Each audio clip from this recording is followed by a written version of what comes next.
All of this is a part of the USWAH, leading into the Sunnah. All right? So we talked about halal, we talked about tayyib. All of these things are intended to preserve the best that Allah created or clocked into the human nature. When we give salutations upon our Prophet sallallahu alaihi wasallam, that is exactly what we're speaking to. When we say, you know, we have the word salute, right? We salute the Prophet. Doesn't that sound like Salat? Why? Because that's where they got it. Thank you, sir. That's where they got it. You know, now I don't know if you're tired of hearing me say that that's where they got it when I point to European scholarship and European language, and I keep pointing you back to the Quran. Because this is information that they do not readily share with you if they know it in the colleges and universities of the West. They don't even tell their own people that on the most part. That much of our sciences, much of our mathematics, and much of all of the things that we raise our eyebrows over when we're in school, looking at talking to these professors and having them talk to us about there being no God, but there are these sciences. Huh? Those are the sciences that established the European continent and brought about what they called the Enlightenment period, the Renaissance, 12th century, 13th century, 14th century, non-stop, after they had been in the Dark Ages, according to their own admission. So all of a sudden they come into all of this light. Why? Because those people were diligently studying the Quran under Muslim masters of those sciences. Yes. And that's how they came into it. And that's how we're going to come into the second Renaissance in America. Coming from this association, Imam W.D. Muhammad. So these are salutations. So it sounds like Salat because that's where they got it. Now, we say Sallallahu Alaihi Wasallam, right? We're talking about the Usma and the Sunnah of Muhammad. And it's translated, may the prayers and peace of Allah, may the prayers of Allah, Sallallahu, the Salat of Allah. So what is this Salat of Allah? Does Allah make Salat? Is that what that's saying? Your common sense mind says that's ridiculous. So that should also tell your common sense mind that there's another definition. That Allah doesn't give you just a word in the Quran and say, stick to this only, this definition only. Allah is constantly expanding the gauge for our vision when it comes to understanding Quranic logic. So when he says, Sallallahu, he's not talking, he also says in the Quran that every creature has been taught or has been given its mode of salat and tasbih, right? Of prayer and praise, they translate it, right? Every creature. So you know from looking at the creatures that they're not out there calling the adhan and well, some of them look like they are. Like the bear might get on his hind legs and look like he's calling the adhan. The owl might go hoot, hoot, hoot, hoot. You might think they're ending a salat. The giraffe might look like it's making sajda. Because those are all signs to let you know that you're in the natural religion of nature itself, the fitna. Right? But technically we know they're not making salat as we know consciously making salat. Correct? Alright. But every creature knowing its mode of salat is a reference to the fact that Allah has clocked into every creature all of the information in its DNA that is necessary for the preservation of its life form and function. Yeah. So the bird knows how to be a bird. You don't have to teach the bird how to be a bird. You don't have to teach the skunk how to be a skunk. Yeah. Or the rabbit how to be a rabbit. It's clocked into their DNA, that preservational mode. So when we say Sallallahu or Sallallahu, we're talking about Allah's method for preserving the integrity of the thing He created. So when we ask that for Muhammad, we're asking Allah to preserve and protect the original integrity of the life form that He created in Muhammad. So that means that no matter what a Salman Rushdie has to say, no matter what a damn cartoon has to say, we're not worried, we don't get blown out of pocket because of some cartoon. Because Allah Himself is preserving that mold for Muhammad. And He is extending it through us, 2013 and beyond.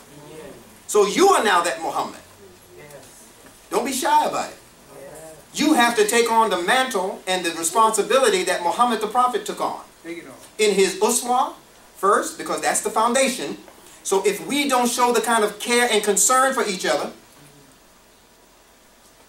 that is necessary as a foundational platform for the Sunnah. You following what I'm saying? Yeah. I told the audience yesterday that most of us have floating Sunnahs. Because it's really not connected to anything except ritual and stuff that we make up in the mind. The Sunnah, brother, is the wearing of the thobe and the turban, brother, and it has to be white. And it has to, and people think that these outward manifestations of culture are Sunnah. But we're going to talk about Sunnah soon. Because if that was Sunnah, then scratch the Eskimos off your list as Muslims. Because they can't wear that in Alaska. They freeze to death wearing your cotton thobe and your turban. And if you think that Muslim food is what you get from Pakistan, the rice and the lamb and all that, then again, scratch the Eskimos off your list. Because they got to have some whale blubber to exist in the climate based on the form and function that Allah placed them in. You can't take the polar bear and airlift it to Puerto Rico with the idea that you're doing it a favor. Hey, it's cold over there. I gotta lift it to a more warmer climate. You kill that poor creature.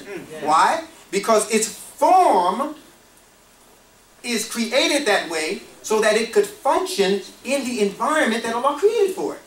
And if you take the form away from its environment for functioning, you kill the creature. That's what's wrong with most of us. That's what's wrong with the Muslim world. The Muslim world still has its form, but it has forgotten its function. Talking about Nisa. Very few Zakers left. We are a community of Nisa. Just forgot everything. Forgot how to greet each other with a smile. Yes, yes. Forgot how to teach our children and pass down information like we used to do back in the days of the Kufr nation of Islam, as some would like to call it. Forgot how to put a cigarette down like we Kufrs used to do in the nation of Islam. Forgot how to put the wine bottle. Some of us running out to get a drink. Some of us selling halal meat in the same store with hard liquor. And that ain't just our ethnic group I'm talking about. So we have been put into a position to really influence and teach the entire Muslim world and the entire world of true human beings. Because that was the definition that Imam Muhammad left us with. Now let's talk about, all right, I mentioned Salat being the means of preservation. That is also where they get the English word salt. And you know salt was used as the main means of preservation back in the days before refrigeration. And it maintained the integrity of the meat. Kept it fresh, also extracted the poisons out of the meat. Because they studied our Salat and they studied what Allah said about Salat in the Quran and what the words of the Prophet said concerning what Salat does. Bathing in the river 5 times a day where you, no man, you be pure. So they understood that. They studied that in Europe and in these secret societies in America, your Masons and people like that. They study our religion more than we do. So they said, well, we'll call it salt, just to remind us and our children that it's related to, consonantally, related to that word Salat that the Muslims have. And whatever you see salt doing, that's what Salat is supposed to be doing for you. It's supposed to be purifying your life and preserving your life and keeping out all of the poisons and toxics from your life. That's the purpose.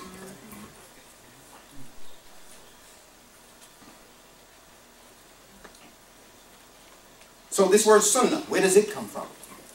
It comes from a verb Sanna, S-A-N-N-A, with a sin. Sanna. And what is Sanna alluding to? Brightness. Like a flash of brightness, flash of light. And Sanna is from another verb, Sana. Now the dictionaries will not relate them for you. You have to understand consonantal connections as I'm giving it to you. And as other linguists agree with.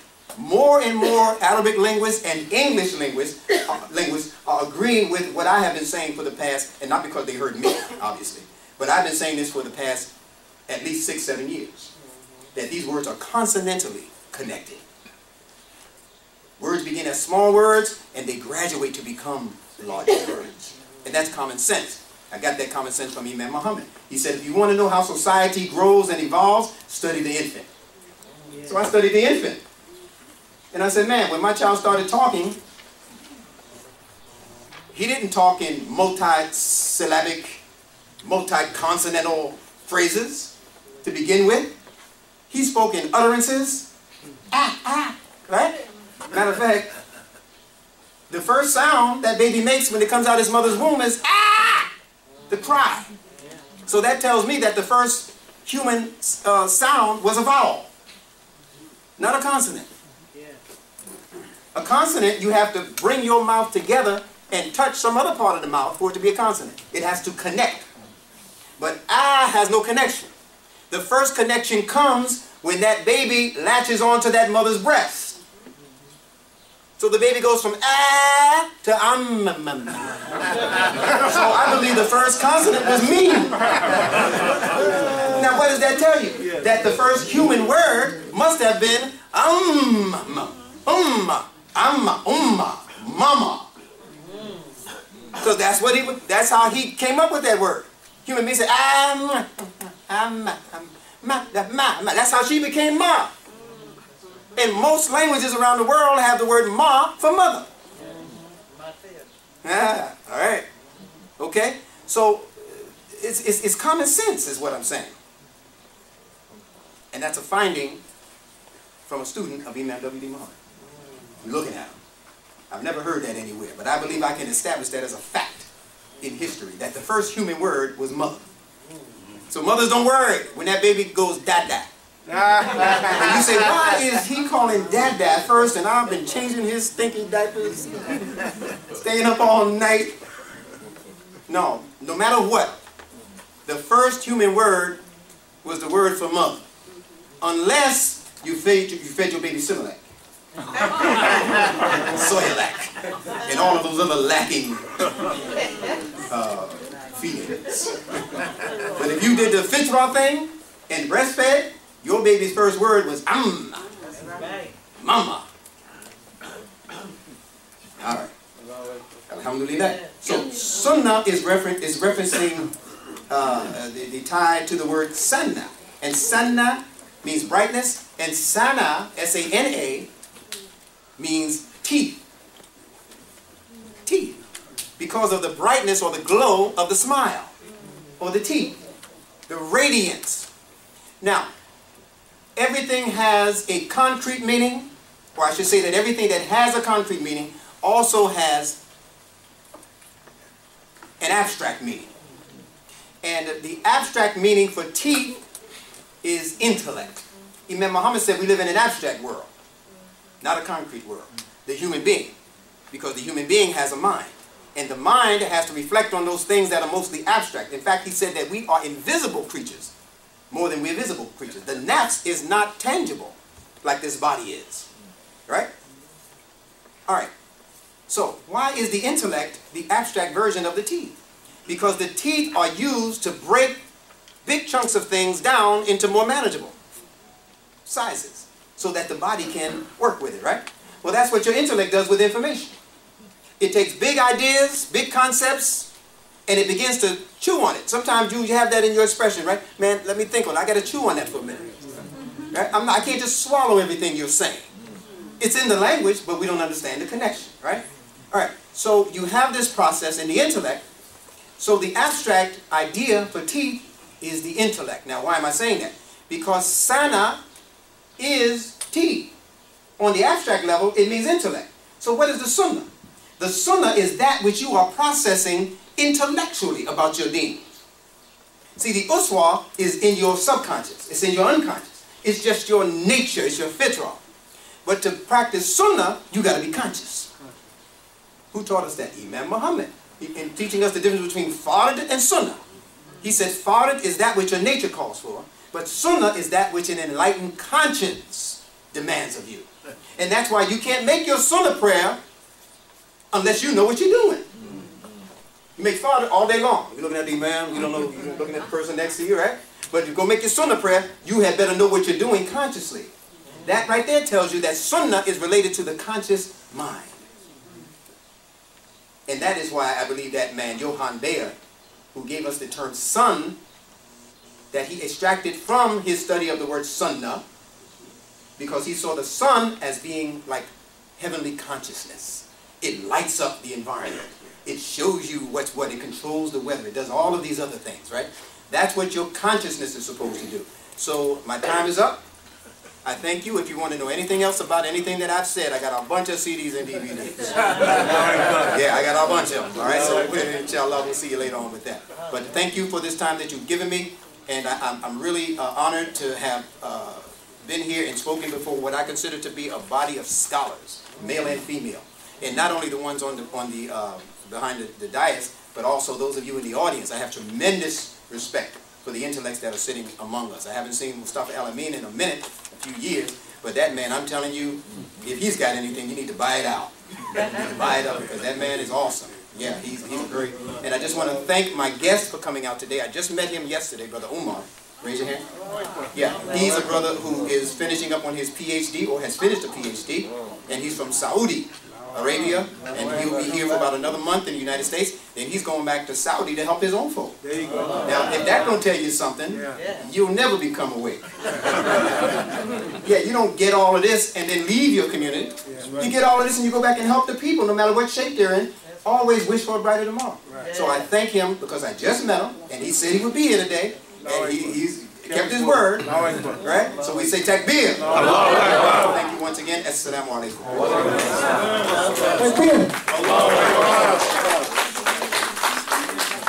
So of course we're going to have questions for you, ma'am.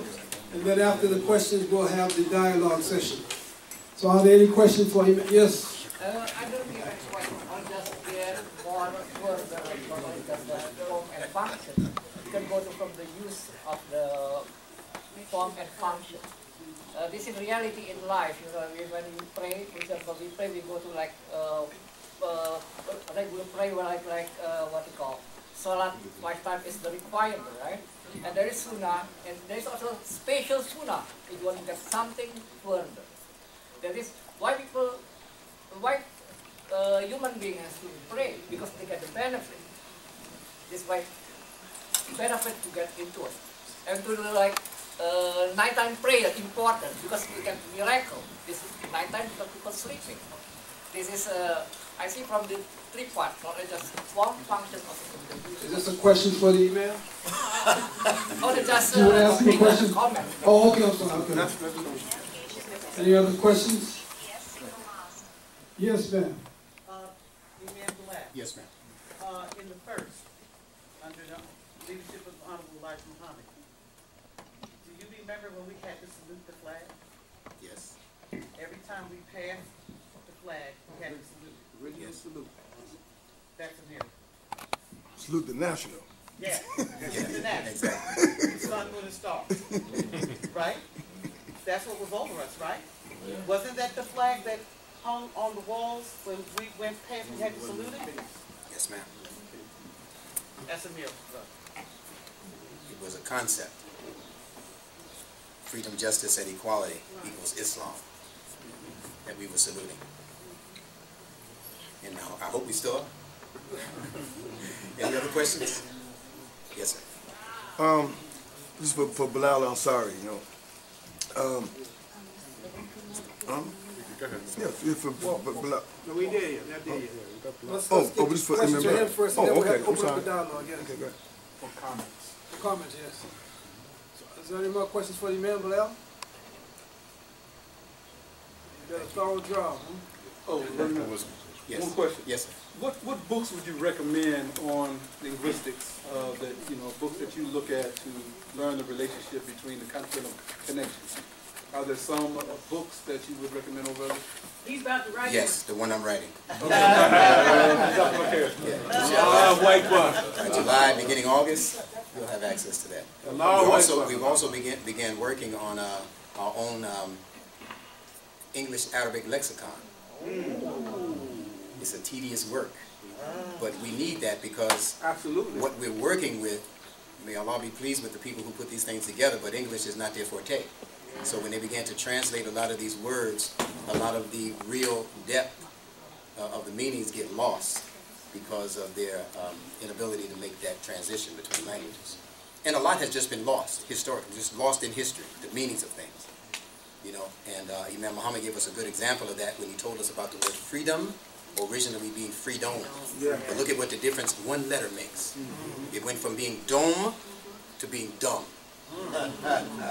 You had a free dome one moment, and then you were just free to be dumb the next moment because somebody interrupted the process as a dome.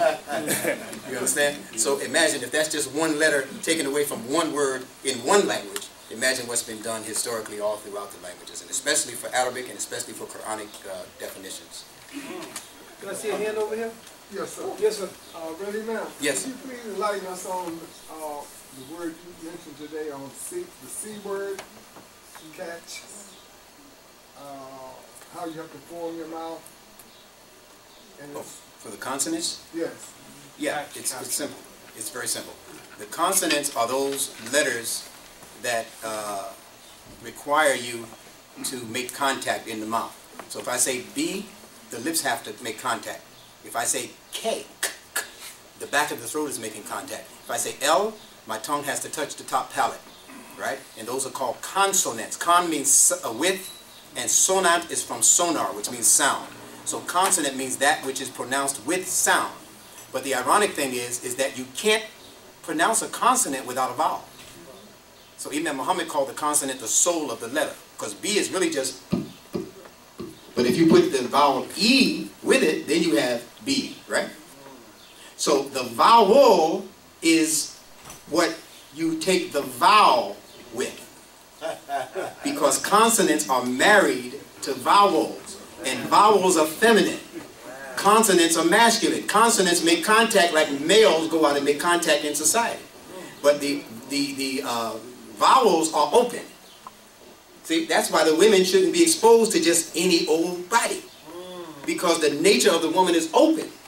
And she might come out with some psychological something that somebody dropped on her, right? That she now has to take home, and that thing begins to spread with the husband and the children, and she's teaching stuff that, where did you get that from? So Allah had to put remedies for all of that, right? Argue with her. Refuse to share the bed. Right? And then finally, what did they say? Beat her? No way. That's a lie. That's a lie. And in fact, it ain't even talking about your wife. It's talking about your emotionality.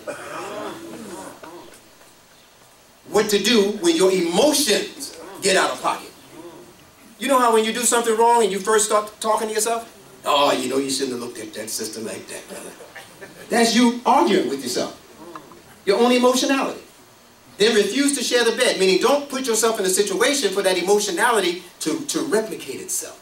See, when you're in that bed, man, 9 months later, it might not just be you and her. So, but that's how your emotions are. If you keep laying with that idea, it's going to have some devil spawn connected to it eventually. And if that doesn't work, because you keep giving yourself to the same habit, then Allah says, strike her. You know what strike means? It means shut the whole thing down, just like you do during Ramadan. And say, I refuse to feed you anymore. I'm out of here. But it's psychology that Allah is giving us. It's not, the Lord of all the creation created all these universes and all these stars and galaxies is going to put in his final revelation for all time to some knucklehead men on earth that if you don't like the way she talked to you, if you don't like the way she walked in front of you or didn't walk in front of you, you have a right to strike her?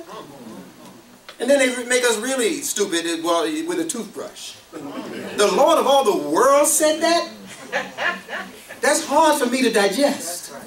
That's not just a matter of metaphor versus concrete. So we have to become thinkers. That's all I'm saying. Challenging us to become thinkers. Thank you. Takbir. Takbir. Takbir. At this point, we open up the dialogue on the methodology in our community for comments. So if anybody wants to share, yes. Yeah, I just wanted to reiterate that this particular section, this dialogue, is that we have the opportunity of seeing how we have been taught by Imam Muhammad to approach and think and process the Quran and the life of the Prophet. We saw the different techniques that people were using of how we research, how we look at Imam Muhammad's commentary. What is our technical approach? What is our methodology? So now this portion is for us to talk about among ourselves, how do we think we should approach Imam. What has Imam taught us in terms of how to approach our thinking process?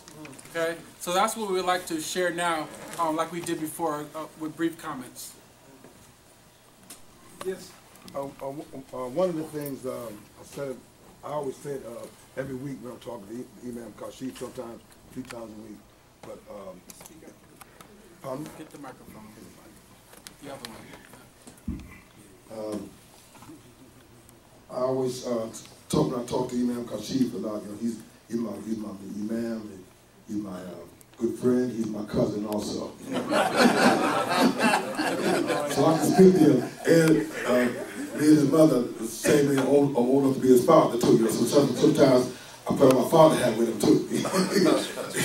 So, but anyway, when I tell him, and this is a message to all of us, and especially to the imams, like my students, you know, I'm a musician, but also I'm a businessman, I'm an entrepreneur. I do a lot of things, but also what I do, my students, when they study with me, and they're not good students. I said, even though you're paying me, a lot of them, I said, look, I tell you what, I don't want you to come back to me anymore, because when you go out in public, if someone sees you, they ask who you're studying with, you say, just I mean, you sound like that. You know, I said, you get bad advertising for me, so I'm not doing it just for the money. So we say we students of Imam Wati Muhammad, then that ayah, one of my favorite ayahs, is strive hard with all we have given you for the hereafter, but don't forget your share of the material world while you're living. Now, Kid Muhammad and myself, we study in Dawood almost every morning. We after Fajr, we study Quran, right? So we thought, we looking at that, and as the first part being justice, the command part, and the second part being justice, and the spirit of command. So then we talking to Imam Abdul Aziz, who also gets us in the morning also. He says, no, the whole thing is command, right? So that means that Honorable Elijah Muhammad was trying to get us to do business. Big time, right? In the nation, I was running a Islam restaurant, so many of y'all come to New York to see me in there. You know, Sister Maxine, remember that over there, you know, so what's Sister Maxine at? There she right there, yeah, she remember them days. So anyway, now, Imam Wati Muhammad, he told us to study the Quran in Arabic. He studied that, he come up here where I am, right? So study his Quran in Arabic. And then also, he kept trying to get us to do business.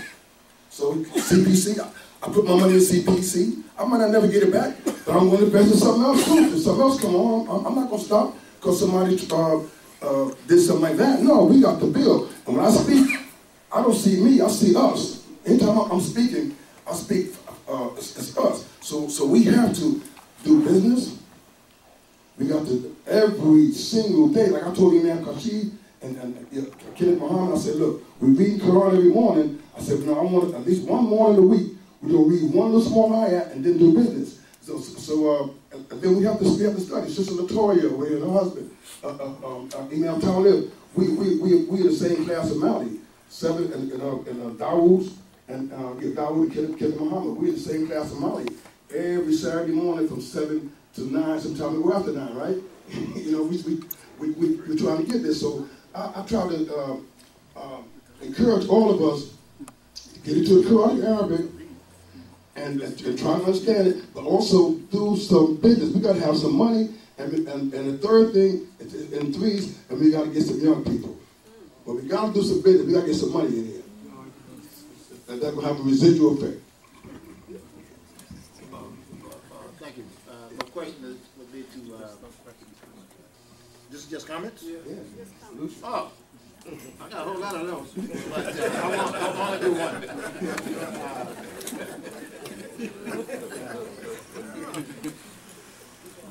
I agree. We have to. Brothers and sisters, listen. I've been dealing with this issue for a while, and that is, we have to get money, and we have to learn to control our own money as Muslim American and as African American. If we do this, and I'm talking about a credit union or a bank, it costs $10 million to start a credit union, $25 million to start a bank. But the brother yesterday was saying that they already started an African-American bank in Newark already, and then invited the Muslims to come in to participate. If we get control of our money, don't you see, if we don't get control of the money, we'll be here next year and 400 years from now, the same way, because we don't have control of our money. Jamaican people, they come here and they buy all these real estate. They sell to other Jamaicans. They're not selling to nobody like that. They have a bank that they're dealing with. The bank give them special loan. We have to get control of our money. We got to get control of our money, and I know how to do it. Thank you.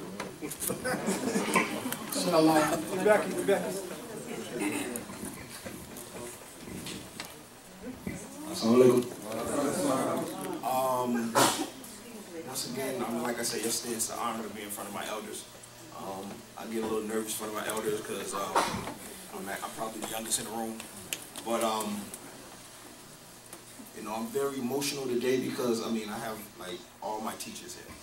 I have my imam when I first came into the dean. In the middle of my dean, I got my teacher sitting up there, and I got my current imam. He's around here somewhere. So, you know, I just wanted to make a couple of comments.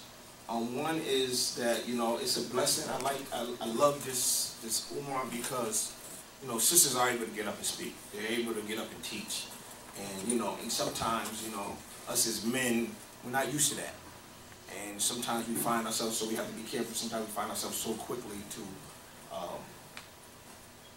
pick at what they say. When you were speaking, sister, what came to my mind was the story of Miriam, about her mother, and Zachariah, when the mother said that she wanted to dedicate her child to the service of Allah. But in those days, females wasn't able to do those things.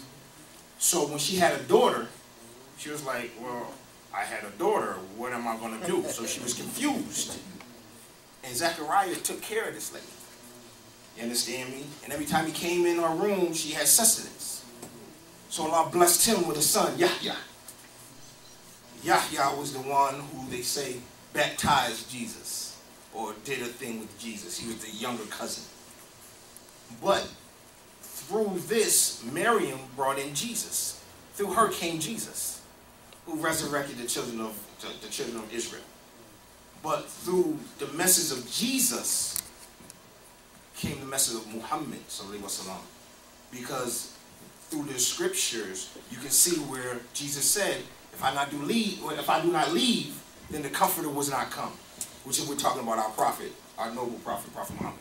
So that's what I saw, you know, because sometimes they say the first will be last and the last will be first. But all of this stuff was in Allah's plan. His plan was to go through these things. We don't understand it.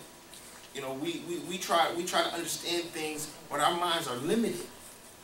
You know, like when the brother was speaking on the miracles. That was a miracle inside itself. Like the sister asked him to recite Quran.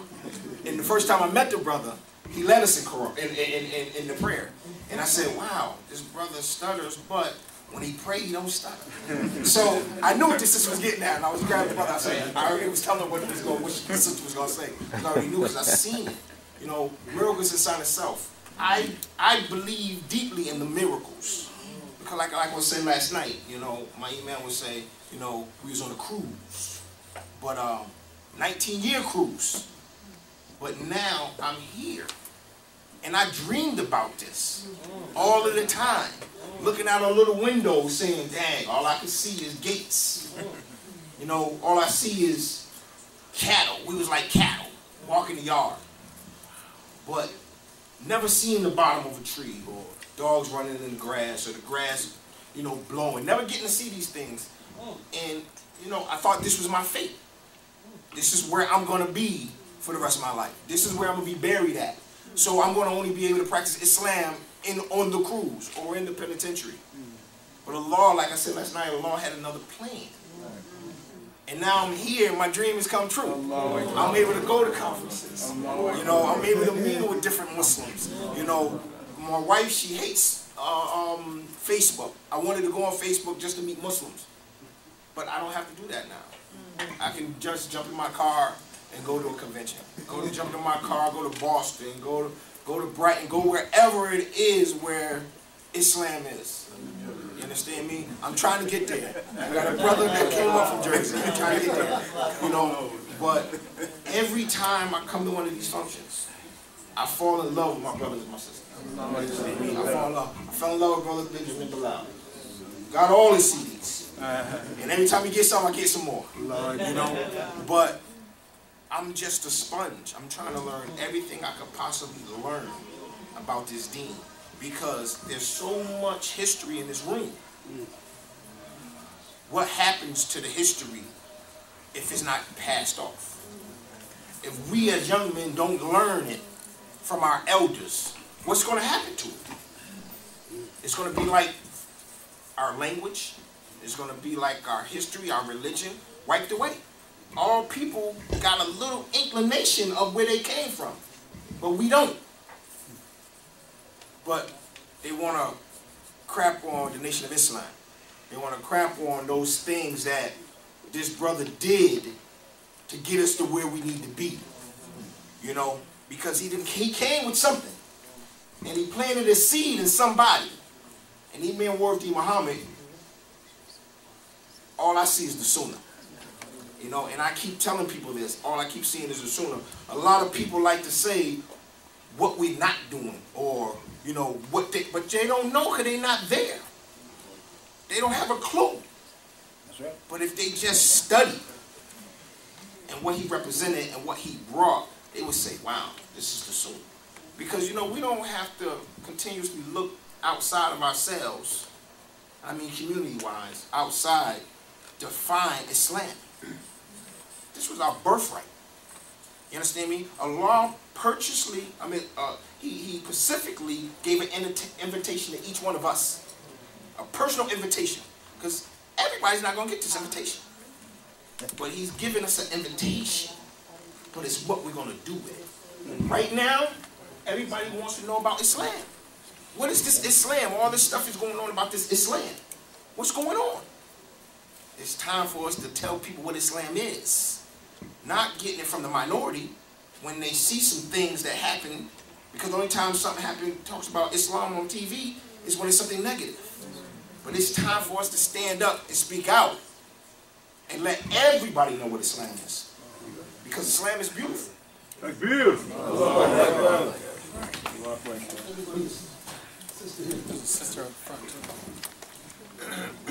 Assalamu alaikum.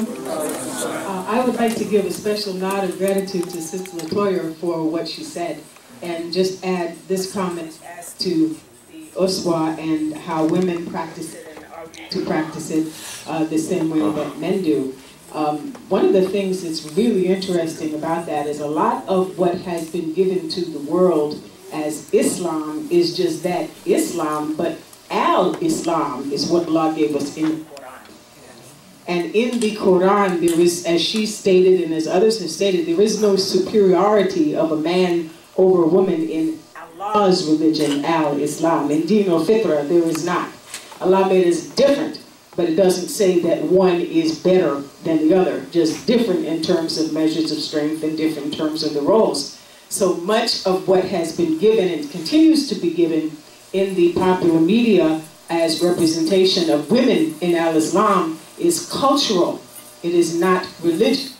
It's so far from culture. And one of the things that makes women like myself, and I'm sure some other ladies, certainly from New York and probably from Jersey as well, is they would have you think that if you were not dressed in the culture of women from overseas, then you cannot possibly be a Muslim. And somehow in that is a real insult to the brothers. Because if you can look at my 60-year-old neck and break your wudu, you have a problem that's much greater than can be solved by me covering it up.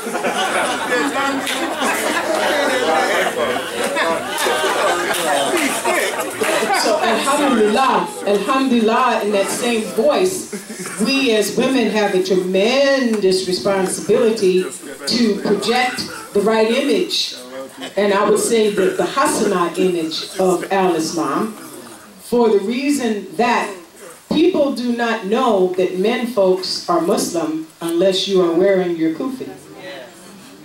And as a matter of fact, if you look at many of the rappers, a lot of them are wearing kufis. They don't know that you're Muslim because you have a Muslim name, because there's lots of fellows that are rappers. Nas is one of them.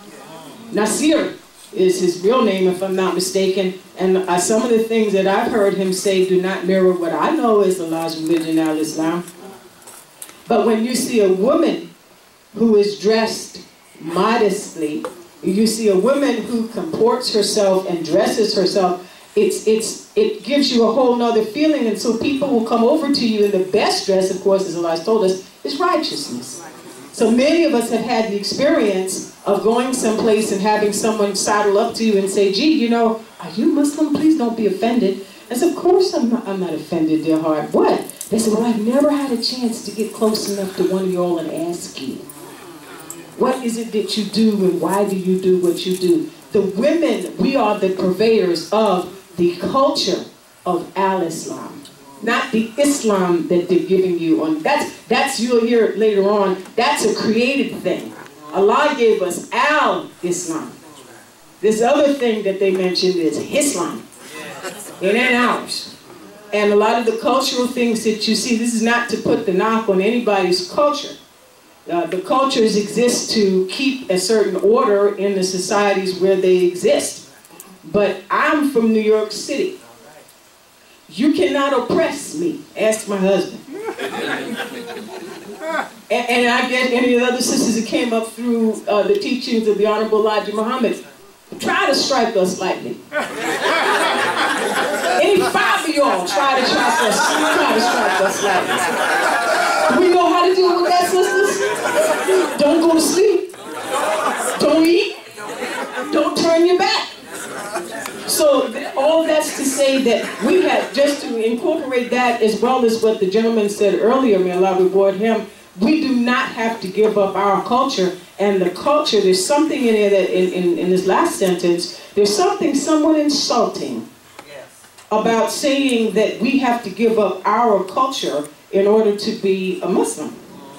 Now, the greatest example of this, just to show you how stuff can happen, when Michelle Obama went to Indonesia, they went and they had her, in order to not offend the hosts, dressed in what they thought was to be Muslim clothes. And they had her in this get-up, and you could tell she was just absolutely miserable. She was all wrapped up, and she kept fighting with the rap and all of that. But she could have come to anyone in here, look around you, and we could have hooked her up. Forget Izzat Miss Rahi. Forget all the rest of them. We'd have had this sister down there, and she'd have been so clean. And she'd have been sharp, and she'd have been modest, but she wouldn't have had to show her legs. She wouldn't have had to show her nicely toned arms. She'd have been a model of dignity and respect if she'd only asked us. But as you know, we are not supposed to be understanding al-Islam because we're not native Arabic speakers. So all I'm saying, ladies, is that we have a tremendous responsibility. And I'm taking this couple of minutes because in the minutes that I got up there, I'm not going to be able to address this.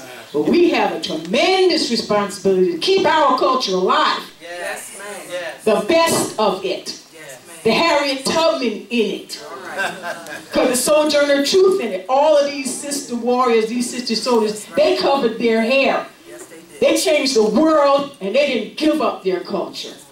And we're able to do what we do here today in part because they were, as the gentleman said, specifically what they were.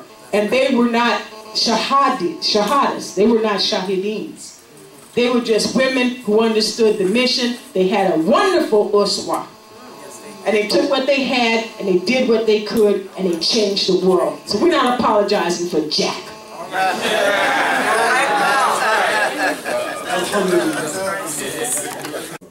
Being here today to partake, and I pray that my presentation is helpful, and anything that is not correct is for me, and my intentions is to make it correct. So I pray Allah that comes out good here.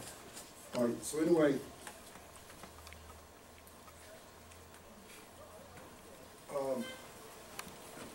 Imam Muhammad, he told us that we must develop an intelligentsia for our communities, intellectual and total development. It should be done by us, from us, and for us. It should speak from our experience, and we should not look outside for help. That's you can Google that online. That's Cause and Effect, 1992.